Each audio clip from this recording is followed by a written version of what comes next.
नमस्कार मो चैनल को आपण मानक स्वागत। रोही माछरे तो अनेक प्रकार डिश तैयारी कर जाई परिबो, किंतु आज आमे करिबो माछ मसला पूरा भोजी स्टाइल रे। देखंतु केमिति अट्रैक्टिव देखाउची तो जानि नेबा एथिमे आवश्यक होतिबो सामग्री। रोही माछ मु नीची 500 ग्राम, पियाज सरू सरू लंबा लंबा ही कटा जाईची, टमाटो, पियाज, रसुण, अदा नीची पेस्ट बना पे, धनिया पत्र, कंचा लंका, गरम मसला पाउडर, चिल्ली पाउडर, किछि गोटा मसला नहीं, हलदी, लुण, सोरिष तेल। प्रथमे आम माछरे किछि लुण हलदी पकाइकी ताको भल भाव गोलाई देबा।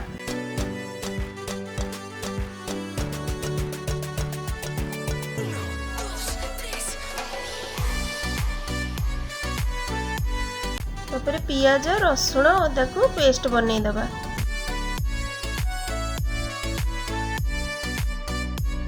तापर आमे माछ गुडी को सोरिष तेल रे भल भाव रे भाजी नेबा।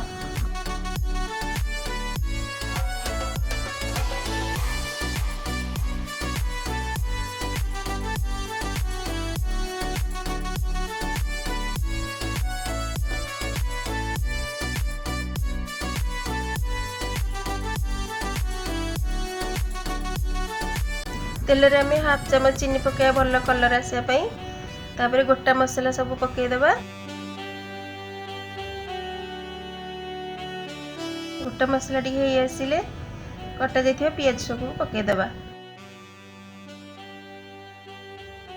रेडी सेला पर्यंत पियाज को फ्राई कर नबा। एबे पियाज पूरा भल रे भाजी हेलानी, सेतेरे रसुण अदा पियाज रो पेस्ट पकई भल भाव रे भाजी नेबा। एबे लूण हलदी चिल्ली पाउडर सब पकाई भल भाव रे भाजी नेबा।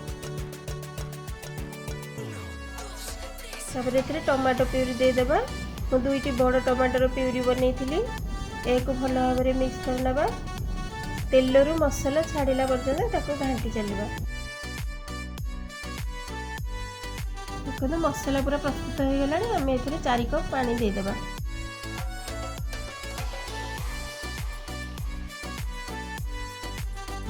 आमे ग्रेवी रे माछ गुडी को सब पके नबा।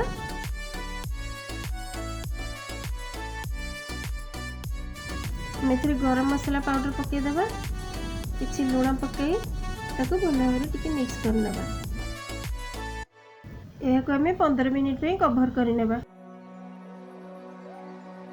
15 मिनिट हे जाईची, माछर बढ़िया कलर मध्ये आसी जाईची। एथरे आमे कंचा लंका पके सर्व कर नबा।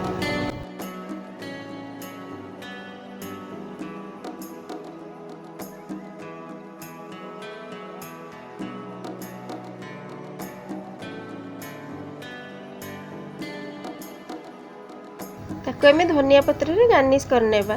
जदि वीडियोटी भल लागुता तेबे लाइक करंतु एवं मो चैनल को सब्सक्राइब करी बेल आइकन को प्रेस करंतु नुआ नुआ कुकिंग नोटिफिकेशन पाई।